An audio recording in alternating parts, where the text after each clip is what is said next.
Well, guys, we got a rare one today. This one just came in. Today is the 20th of July.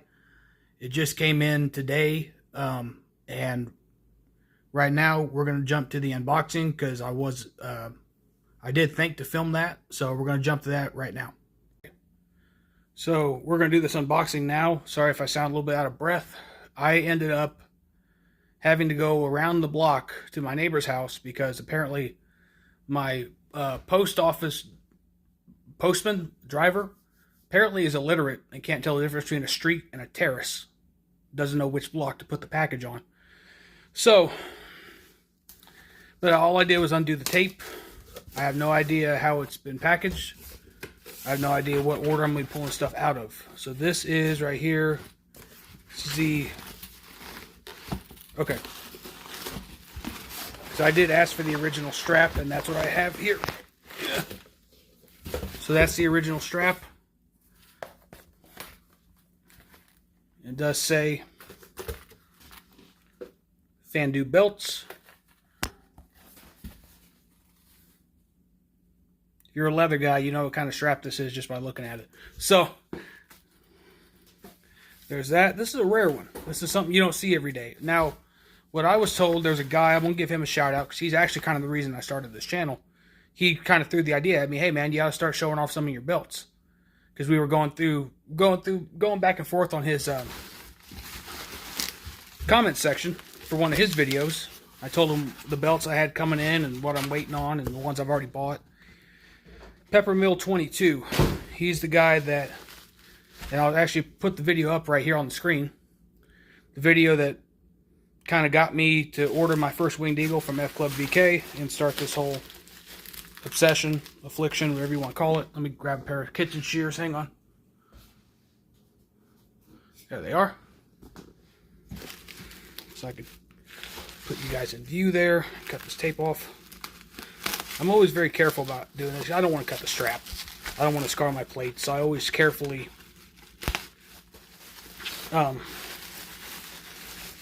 take the bubble wrap and stuff off. But anyway, back to Peppermill 22. He actually has one of these as well. And what he said in his video was that they got to produce about 16 of these. These were pre-order when they were initially introduced. Although this one came directly from China, I was told was brand new. But they produced 16 of them before they were given kind of like a cease and desist and not to do this anymore. Discarded the bubble wrap. Hang on. Okay. With these kitchen shears, so don't slice my belt up. Okay, that works. So you can tell by the plates. Wow. First of all, the leather is incredible. That is really soft feeling leather on the back. But this is a Fandu. Let me sit down so I can get out of the light. There we go. A Fandu classic tag with WWF logos, although they are crooked. At least that one is.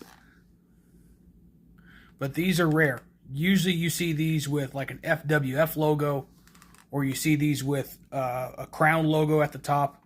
But rarely ever do you see these with WWF logos. And they are heavy plates. They're probably 5 millimeters thick. Because I know Fandu, here's a better shot, probably with the side plates being as thick as they are. There we go. Those are some thick plates. Wow. I don't know if I want to reveal the person's name that I got this from because they still live in China and I don't want them to get any heat. But I just want to say, you know who sold me this belt. You know who you are. Fantastic leather work. This is great. Got the two-piece tip. I'm sure it's probably an original Fandu tip. But yeah, there she is. So we're going to go jump back to the regular review portion of this video. Alright, we're back after all that. So this is actually kind of one of those deals that you come up and you just have to snag it. You don't think you're going to own one of these, and then it pops up and you're like, hell with it. I got the money to cover it. I know I'm planning a trip. I shouldn't be spending money, but it happens. So this is a really, really rare one. Fandu typically makes, your dome globe replica, your official replica. They make your, hell, your Lux, your standard big gold, your Andre belts, and Backlund belts. So they do a fair share of belts, but they don't typically do ones with WWF logos. That is a rare thing. Now, to my understanding, from what I had heard, is that there were only 16 of them in existence with WWF logos straight from Fandu. And the reason why is because these were a pre-order, and as they started to produce them, WWE sent out like kind of like a cease and desist, like do not continue to make these. So that's when they went to the Crown logo at the top and the FWF logo at the top. So these are kind of a rare thing. Now this is something that was purchased directly from Fandu, and I'm not going to divulge who sold it to me, but he had quite a few belts up for sale, and one of them was this one, and he lives in China. So I think they were willing to make it domestically, thinking it was never going to leave the country, and it did. So I'm not going to divulge the guy's name because I don't want to get him in any trouble. So this is a rare one, right? So let's take this down. Let's look at these plates. Great detail on these plates. Spent $500 for this one, and that's shipped. You can see back there, that's the original strap that I pointed out in the unboxing. So $500 for this on real leather is a steal in my book. In typical Fandu fashion, the WWF is tarnished, somewhat off-center, somewhat crooked, but I'm willing to live with it. Like I said, $500. If this was a $1,200 belt made by Classic Shields or Altair or somebody, I'd be a bit more upset with it, especially on that main plate where you can really tell it's crooked. See that? The W hangs down lower than the point of the F.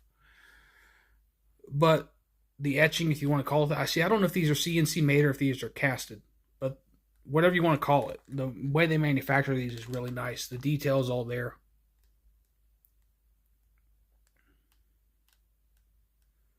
These are one of those. These are like the scratch logo white Intercontinentals made by Figs. These are just ones that just don't pop up every day, or like my Dome Globe made by Figures Inc. or my AWA made by Figures Inc. They just don't come around very often. So if you see them, snag them. Very nice, especially, I'm going to zoom in on this floral pattern here on the bottom below the grapplers. Really nice, clear, and well-defined design there. You can see the wrestler's boots. You can make that out. You kind of see some laces too, I think. But very nice. The only thing I don't like is this side plate here has all that pitting just to the left of the grapplers. And kind of above it too. And like I said, if I was paying 2 or 3 times this price, I'd be upset about that, but I'm not at $500. For accuracy's sake, that thinner, or that property plate should be thinner. 2x5 female snaps. Let me zoom back out for you. There we go. That is their 2-piece belt tip. And now we're going to flip it over. Try not to knock my beer over. Especially since it's beer I really like. I film these on Saturday night, so never wonder why I'm always drinking in my videos. It's got a big part to do with it. What are we drinking tonight? Steve Austin's Broken Skull Lager. I can do the IPA. It's actually one of the IPAs I enjoy. I like Goose Island and I like Voodoo Ranger as far as IPAs go, but Steve Austin's is good too, but I prefer the lager. I'm just more of a lager guy. Very, very nice, if this will focus. Very nice backing. Let's see if I can get that to focus a little bit. There we go. And he has some of the softest leather, front and back, that I've ever felt. And you could see it is burnished. All edges are sealed and burnished. Let's see here. Whoa, almost spilled my beer. But it is very well done. And I wish I can give the guy credit that sold me the belt. Like I said, I don't want to get him in any legal trouble, so I won't do that. But he does very, very nice leather work. And I wasn't going to buy this because I'm not typically a fan of Fandu. I have the Lux. The Lux is still sitting downstairs, the one signed by Booker T. But I just don't like the way they talk to their customers. Don't ask us when belts go on sale. We'll tell you. Don't. And then they were never ever willing for any Black Friday sales or anything to drop the price of their Lux. There was nothing that was going to do it until the shop Ryan came out. Then they came out with the Lux Essentials. Well, we'll sell it to you for $250 less or $300 less, whatever it is, but you're going to get a fake leather strap. You're not going to get a belt stand. I don't think they're going to give you a belt bag, but you still get the plates. Okay, but why couldn't you do that all along? Like, why couldn't you give people the option to have a cheaper route? $8.99. Was it $7.99 or $8.99? I think it was $7.99. $7.99 for a dual-plated Lux. I think the all gold was $50 cheaper. But why couldn't you have offered that on a fake leather strap for, instead of $800, could you do $600 or $650? Save somebody a few bucks. So that was my whole thing. And then also, if you go on their page, their Facebook page, and you ask them, or you post, like, let's say you post 4 of your belts, and 3 of them are made by Fandu. So you got a Lux, you got a tag belt, you got a Backlund belt, and over there in the corner is a Winged Eagle made by Classic Shields. That photo's coming down because they don't want any other maker's product on their page. Even though it includes 3 of their product, just having the one, they're going to take your shit down. And then also I found that out when I posted my Lux and my Winged Eagle that got signed. Winged Eagle got signed by Slaughter. The Lux got signed by Booker T on the same day, same Comic-Con. And I also pointed out that the Lux was on a Paul Martin leather strap. They let me keep all the photos of the Lux up there, except for the one that included the Winged Eagle and the one that included the end of the strap where it says crafted by Paul Martin. Because they only like positive things, right? They're, I guess, insecure in that way. But I do like this belt. I have no ideas to get rid of it.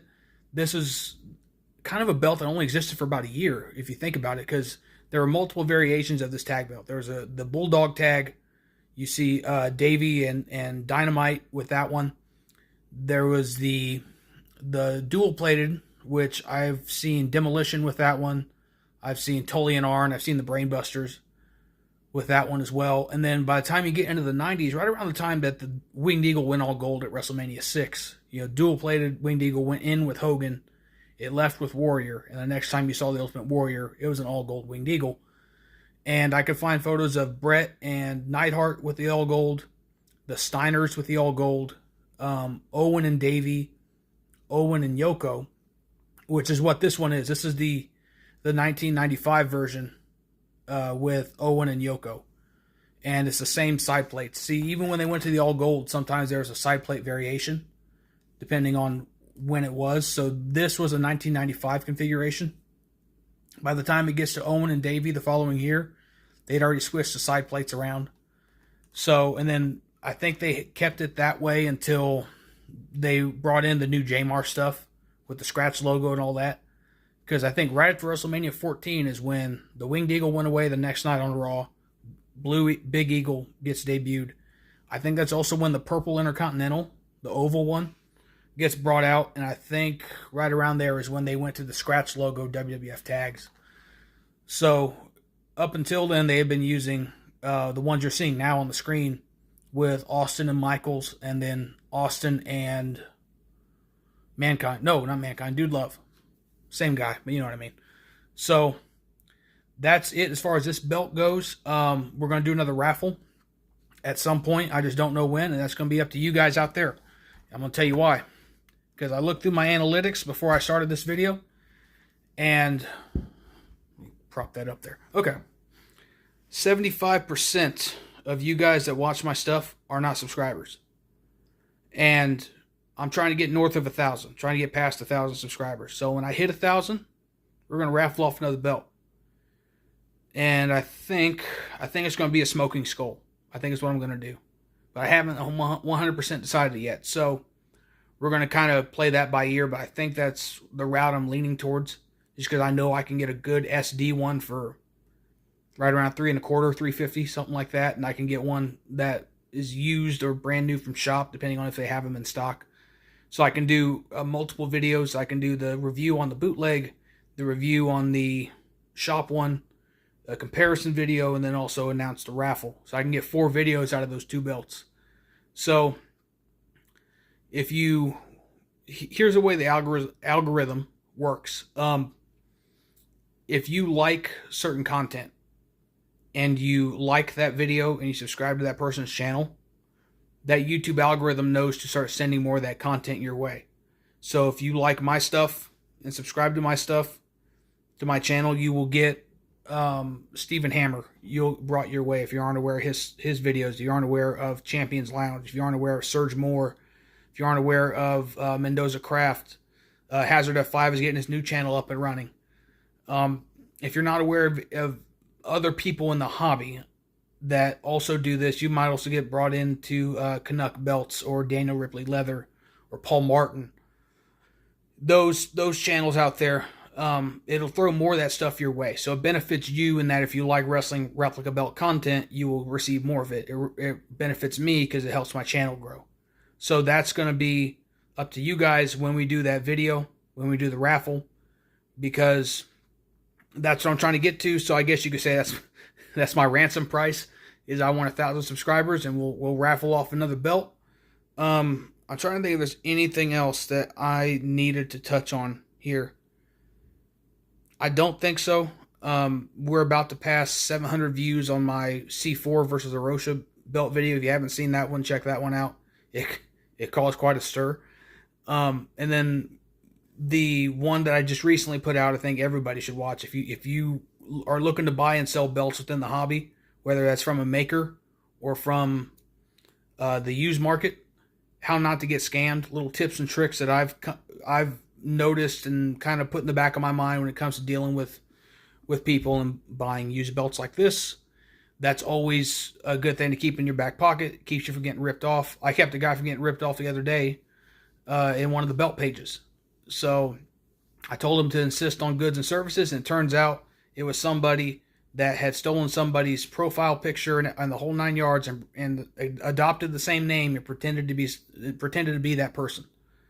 So he said, "Man, I owe you one. Thank you for covering my ass and making sure that I didn't send it friends and family." So anyway, long story short, like and subscribe, and I'll see you guys on the next channel. Jesus Christ, I'll see you guys on the next video.